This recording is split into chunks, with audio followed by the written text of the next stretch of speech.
I said in the last unit, if you're going to look at the 20th century political history of Taiwan, you can divide that into two periods. There's the period of Japanese colonial rule up until 1945, and then after 1945 you have the period of KMT rule, the Republic of China period. If you're looking at the 20th century economic history of Taiwan, however, it is better to divide this century up into three periods. There's the early market economy period up into the mid-1930s, an imperfect market, but still a market economy. And then from, say, the late 1930s onto the 1950s, that's a period of controlled economy. It's a period more of right-wing socialism, where small businesses and markets are tolerated as long as they serve the government's purpose. But the government is very much in control of the commanding heights of the economy and is determining the direction the economy goes. Then, 1960s on, we return to a market economy. Again, an imperfect market economy, but one where the development in the economy seems to be, shaped by the markets. In this unit, we're going to be looking at the 1950s, so this is still the period of controlled economy, but now it's an economy controlled by the KMT. This is also a period of growth. It's not a period of fast growth like we're going to see in the 1960s when the consumer export boom gets started, but it's a period of recovery. Okay? The 1940s saw an economic collapse in Taiwan due to the series of crises and the war and the hyperinflation. Now we're seeing recovery. Taiwan is getting back to normal, but it's getting back to normal under kind of a strong government control. One of the prominent aspects of this period is the U.S. aid. The United States is giving massive aid to Taiwan, and it's hard to imagine the KMT government in Taiwan surviving without this aid. So in the first section, I'm going to look at this U.S. aid. Another thing that's happening is that the agricultural economy, which is still extremely important to Taiwan, is being transformed, fundamentally transformed. There's a land reform. There's also other reforms. I want to look at that in the second section. In the third section, I think maybe the most important section, I want to look at how well the economy really is growing statistically, compare it to some other countries, and also look at what sort of businesses are arising in this economic environment. As far as the U.S. aid is concerned, the U.S. and Taiwan are very tight in the 1950s because of the Cold War, but it hadn't always been this way. Now, the KMT was a socialist party, so in many ways it was closer to the USSR than to the U.S. Chiang Kai-shek's son, Chiang Jing-kuo, he spent a large part of his life in the Soviet Union, living and working there. When the Second Sino-Japanese War starts in 1937, the Americans, give the Chinese a lot of sympathy, but it's the Russians that give them the real support. Okay? So when the KMT begins fighting the Japanese, they get money and weapons, ammunition from the Russians. They also get planes and pilots. Now, this continues for several years, but the Germans and the Russians, Stalin and Hitler, they sign a pact dividing up Eastern Europe. I think Stalin's purpose in doing this is he kind of hoped to turn Hitler against, westward. He saw Hitler as part of the capitalist world, and he wanted the capitalists to fight among themselves. And maybe then they would leave the one big communist power as the last guy standing, in the world. So he makes this deal with the Germans. This really kind of shocks the Japanese. The Japanese in 1939 had gotten a fight with the Russians on the border with Manchuria, and they had lost a battle there. They worried a lot about the Russians, so they had expected the Germans to help them out and keep the Russians from attacking them. So they start negotiating with the Russians. 1941, the Russians and the Japanese sign a non-aggression pact. As part of this pact, the Russians decide we better quit supporting the Chinese. So they pull out their money and ammunition, they pull out their pilots and their planes. Now the KMT has to rely on its own means, and this is when the Americans come in and start giving the KMT supplies. So 1941, the U.S., even before World War II, or before they get into World War II because of Pearl Harbor, they're starting to send supplies to the Chinese to help them against the Japanese.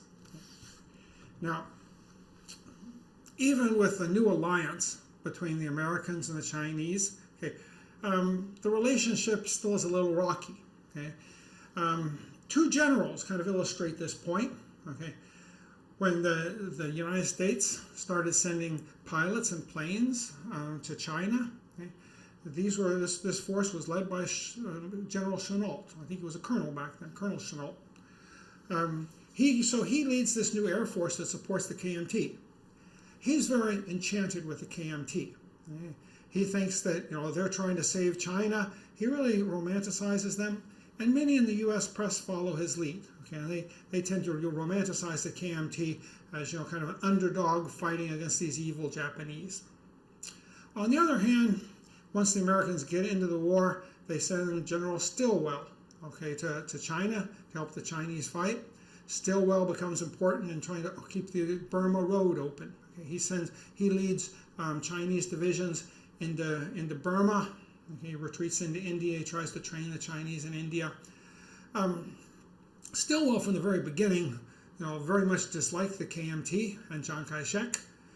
He felt like this was kind of an opportunistic alliance, but he didn't like them much better than I think he liked the Japanese. There was also this growing feeling in the United States that the KMT was a corrupt, oppressive power that we had to work with, but they weren't the sort of people you really wanted to be friends with. After the Japanese are defeated, okay, the KMT is kind of now they've won, but they haven't really won. They're on the winning side. But in 1944, they had a big military defeat against the Japanese and been pushed way back into the interior of China. Okay. They had a hard time just getting their people out to the coast so that they could start governing again. Okay. So they're gradually, with some help, they're trying to get in control of China. But the communists have also survived the war, and they start moving into China, and now they're getting Russian help. Okay, the Russians broke their non-aggression pact with the Japanese about a week before the war ended.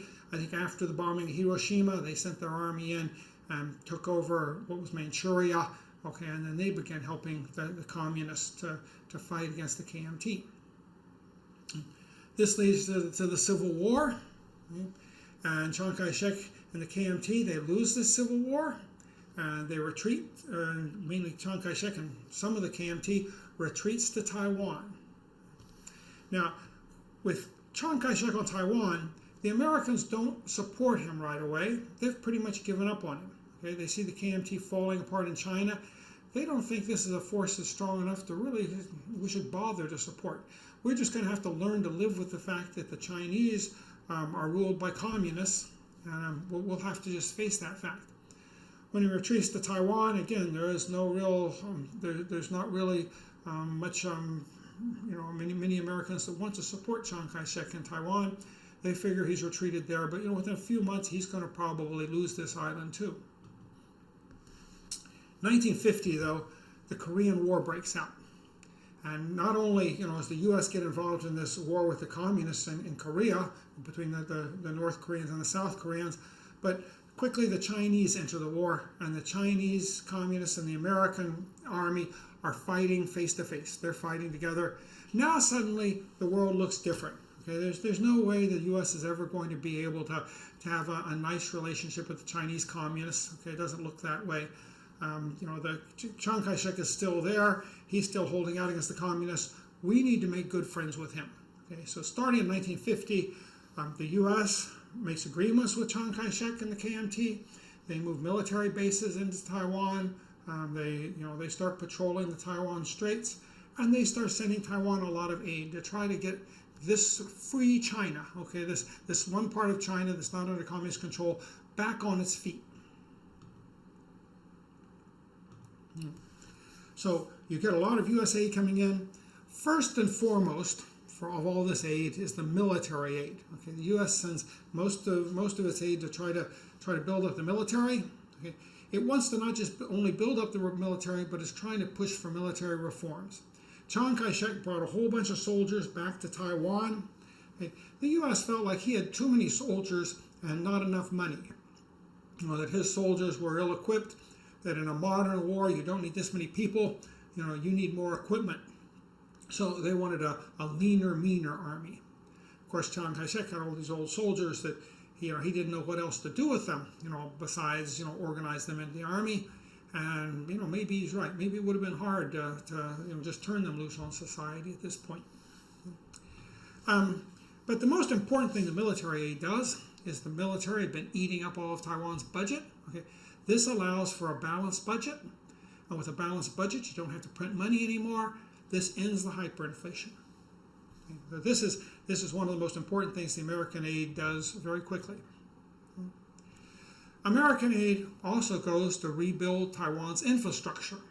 Much of the infrastructure had been destroyed during the war, so they try to rebuild this, and in many cases they try to create new infrastructure. Examples of some of these projects: the MacArthur Highway. Okay, this highway is the first of a kind of the freeway. It's kind of a freeway running between Taipei and Jilou.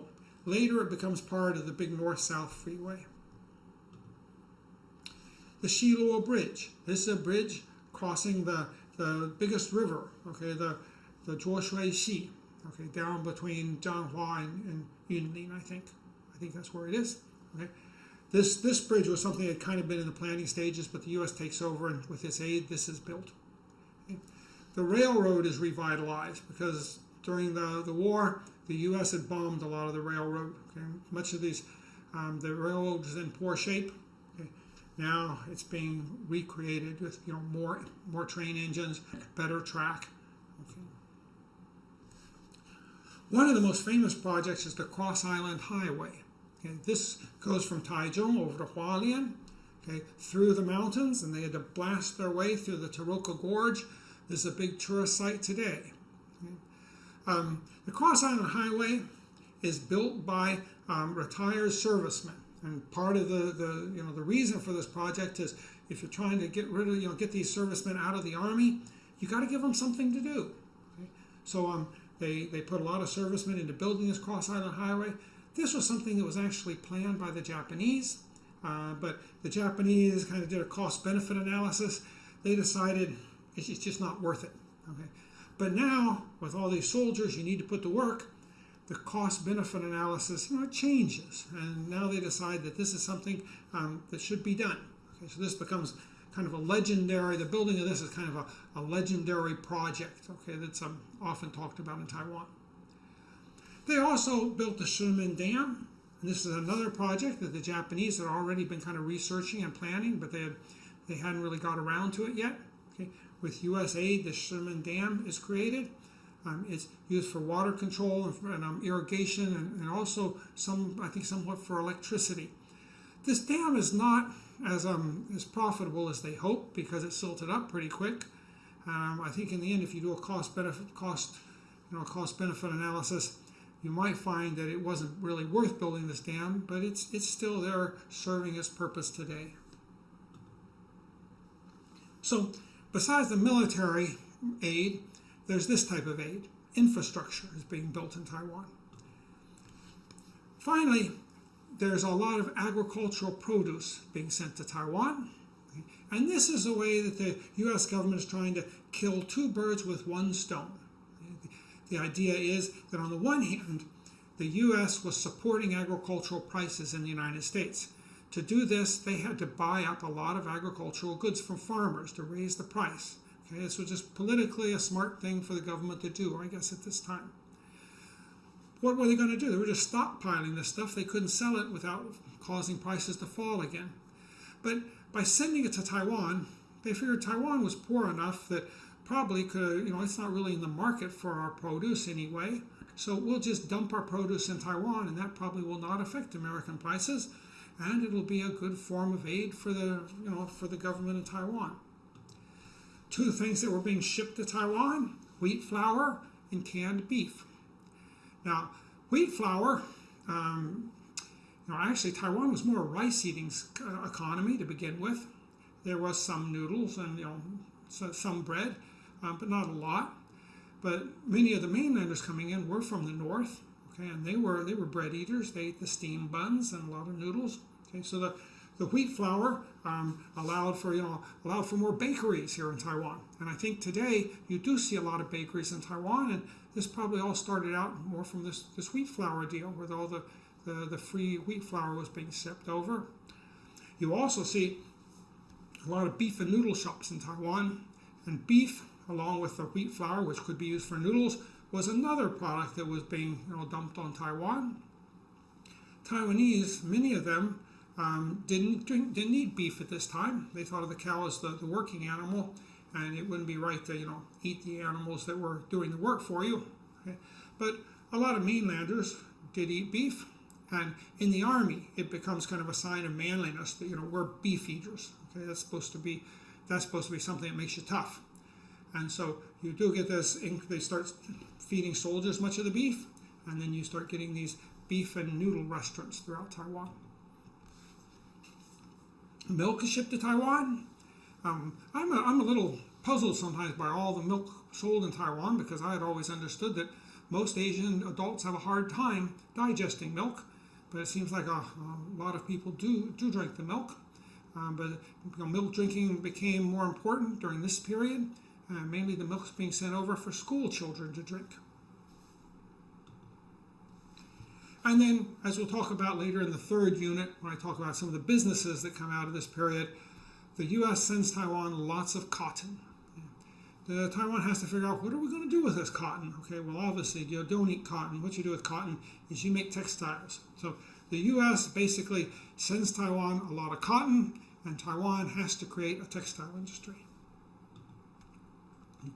So that's the sort of thing you're seeing in American aid: military, infrastructure, agricultural produce. Those are the things that dominate. Now, what are the results of this aid? Now, I said that it's hard to imagine the KMT government surviving in Taiwan without this aid. I think this aid is necessary, okay, but it's not sufficient for Taiwan's success. And I say it's not sufficient because during this period, Chiang Kai-shek had a huge army, okay, and basically what the aid is doing is it's offsetting the cost of his large army. It's offsetting this huge defense budget. So if you're comparing Taiwan with some other country, and you say, well, Taiwan did better because they had the aid, you also have to remember, well, they had the aid, but they also had this huge defense budget. Okay, so maybe you've got to look a little closer at what really causes Taiwan's ultimate success. But on the other hand, if you didn't have this aid, there's no way the government could have supported this big army. You might imagine the army, being disbanded. I don't know if Chiang Kai-shek would have been willing to do this. He had kept this army up and caused hyperinflation throughout China. Probably the hyperinflation would have continued, and the government would have finally just fallen. The aid was, is large. Okay, it's very large at the beginning in 1951, and then it gradually peters out. But between 1951 and 1965, okay, it exceeds 6% of total GDP. In the beginning, it's exceeding 10% of total GDP. Okay, so this is large. Okay, this is a huge part of the government budget. This aid is going to the government mainly. Very little of it really goes directly into private hands. And there's an idea here is that one of the things the aid does, it creates a planned free economy, which is a kind of a strange way of saying this. But when you're giving aid to a country, the United States is a capitalist country. It doesn't really believe in economic planning. But if they're giving aid to another country, they want to know how this aid is being used. And so they required the Taiwan government, to start producing economic plans. Okay? These are indicative plans. They're not really enforced. They're more like plans on what the government's going to do, and they're also plans on how they think the economy is going to develop. Okay, and this is plans that's going to help them decide how the financing is going to be used. Okay? But Taiwan does, from this time on, starts getting a series of plans. Okay? The money that the U.S. is sending, as I say, it's going mainly to the public sector. it's very hard to send this sort of money to the private sector, particularly because private industry was so small. Okay, it was mainly small businesses. The planning is required. One of the ideas about what this aid does is they claim that it starts cutting down the corruption in the KMT government. The idea here is that once you start using this aid, the United States required a lot of auditing. Okay, you need to have a lot of bureaucrats that would go over the records and report in very particular fashion how all the money is being used. Okay? So this would cut down somewhat any sort of corruption. If the money's leaking out someplace, the auditors are likely to find this. Okay? So some people have said this U.S. aid was very important in trying to clean up the KMT government, okay, and making it more efficient, okay, and less corrupt. The way the aid is used coincides very much with Sun Yat-sen's 3 principles of the people, okay, particularly the principle of people's livelihood, the economic principle. Okay. The aid was primarily going to the commanding heights of the economy, okay? And some of what was being done was going to support the private sector to a certain extent, but mainly that was just kind of trickled down. As far as private enterprise is concerned, okay, Congress always pushed the government to try to support private enterprise abroad. They didn't like the idea of socialism. Okay. Bureaucrats in the field, though, they often found it hard to really put this sort of idea into practice, and I think they felt more comfortable maybe working with other government bureaucrats as well. Okay. The U.S. looked around for private businesses to support. They didn't see many. Okay. Private businesses at this time are small, okay? And it's very hard to get big sums of money and divide it up into, to give it to a lot of little people. Okay, there's just too much accounting to be done for this. But you could imagine the money going to help foreign direct investment. Maybe the U.S. would give aid so that some American companies could come in and start big factories in Taiwan. But the KMT was very much against this. Okay? They were suspicious, foreign direct investment is kind of a type of neo-imperialism. They thought it was very important for Taiwan to kind of be more self-sufficient, okay, so that they didn't want to get tied in having foreign countries' companies, okay, controlling large parts of their economy, as the Japanese, say, controlled the sugar industry, under Japanese rule. Private enterprise was helped by the better infrastructure. Okay, I think that's true. A lot of this infrastructure, it created transportation, so maybe you're going to be able to trade goods better. More electricity, okay, that helps some. They rebuilt the Sun Moon Lake project after it was bombed out, and there's other electric generation projects that are out there. So you start getting more power. Okay, so infrastructure does help. Industrial goods like cotton, okay, that becomes important in building up a new textile industry. Okay, otherwise, the money does not really go to the private players. Okay? The biggest private company during this period are the Retzers, okay, which is another name for the Vocational Assistance Commission for Retired Servicemen. Okay? This isn't really a normal private company. Okay? This is a kind of a company that was set up, and it's private on paper, but it's made to employ soldiers that are being retired from the Army. Okay. This is the group that produced the Cross Island Highway, okay, through the Taroko Gorge. Okay, it was this company that did this. They also did things like develop the Yishan. Okay, that's a mountain where they cleared it off for agriculture. In Taiwan, tropical fruits can be grown more in the lowlands. If you want to grow temperate fruits, you go up into the mountains. Okay, well, Lishan is a place that a lot of retired military people could go to and grow temperate fruits. They also set up like a marble mine near the Taroko Gorge, where they would mine out the marble, use this for building, also for things like decorative pots and things, flower pots. I've seen these too. But this is the biggest private thing there, and I guess it is being supported by aid, but it's not exactly what most people think of when they think of private corporations. As I say, the bureaucrats and the Congress people often did fight about this. Congress liked to make a lot of noise about we need to help the private enterprise. We don't want to create a socialist economy abroad. Okay? There was one situation where a private company was greatly helped by the U.S. aid. Okay? There was a congressman in the United States who wanted to give constituent services, okay, to one of his voters. Okay? There was a business person in his district who probably was giving him support, for elections, and this businessman had an old plastics factory producing PVC pellets that was already out of date.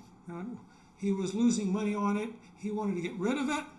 He talked to the congressman. The congressman managed to get something put into one of these aid packages where if Taiwan would find somebody that wanted to use this PVC plant to produce plastics, okay, they could have this, could buy this plant with U.S. government financing.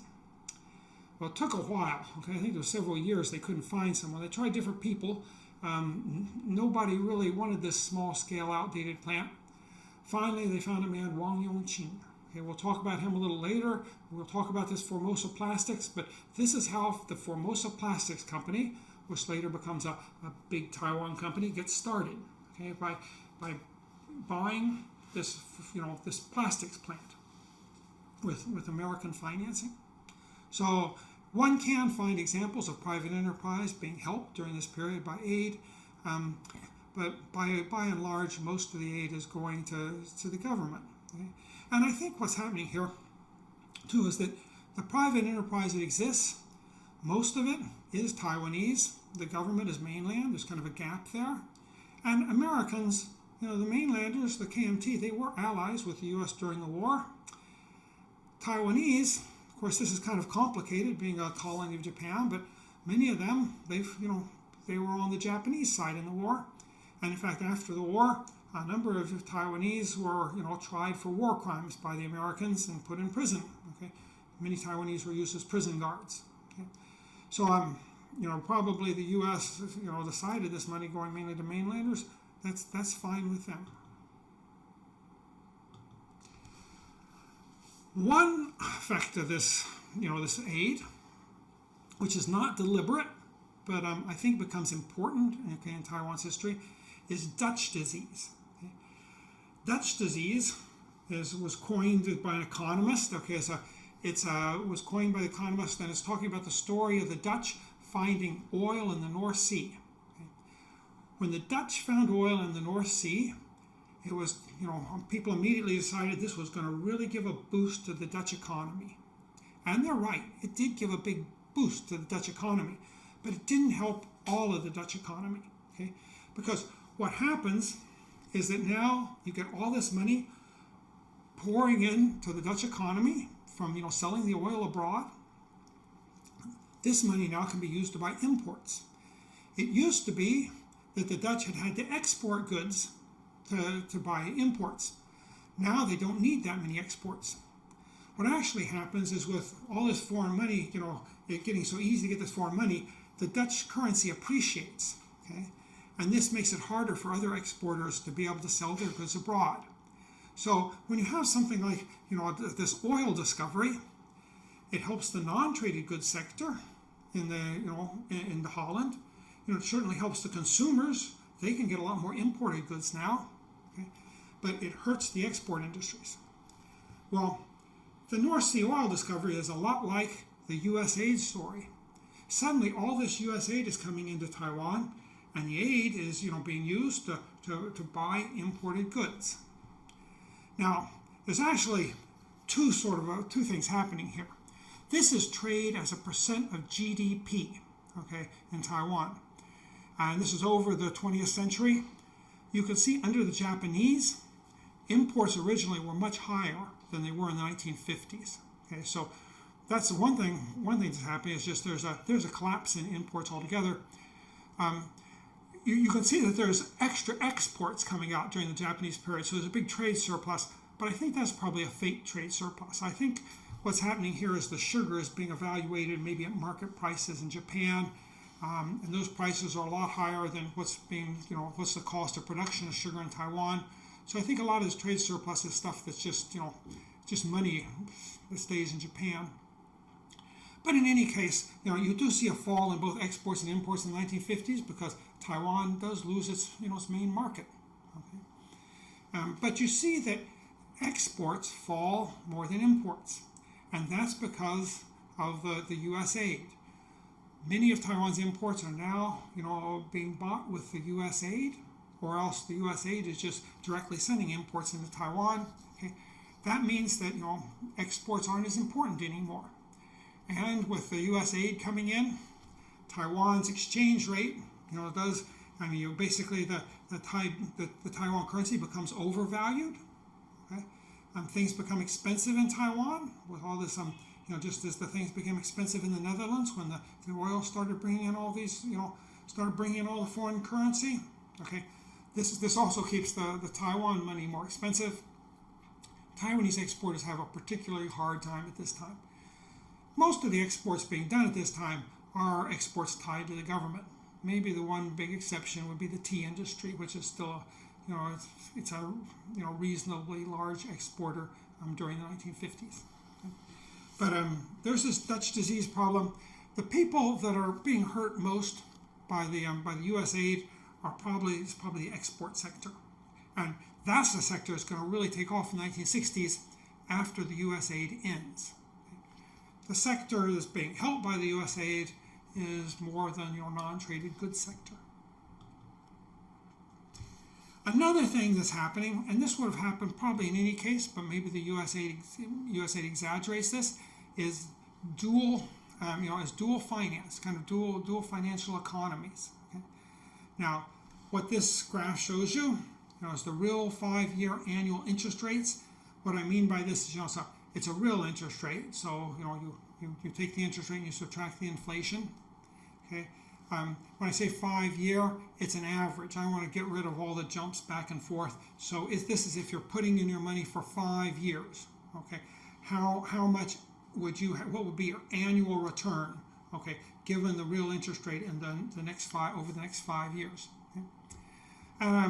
This shows several things. I mean, if you go back in the Japanese period, you can see suddenly there's a negative real interest rates around 1915-16. That's because of the big inflation during the war. Okay? Then again, there's an inflation during World War II. You see real interest rates going negative again.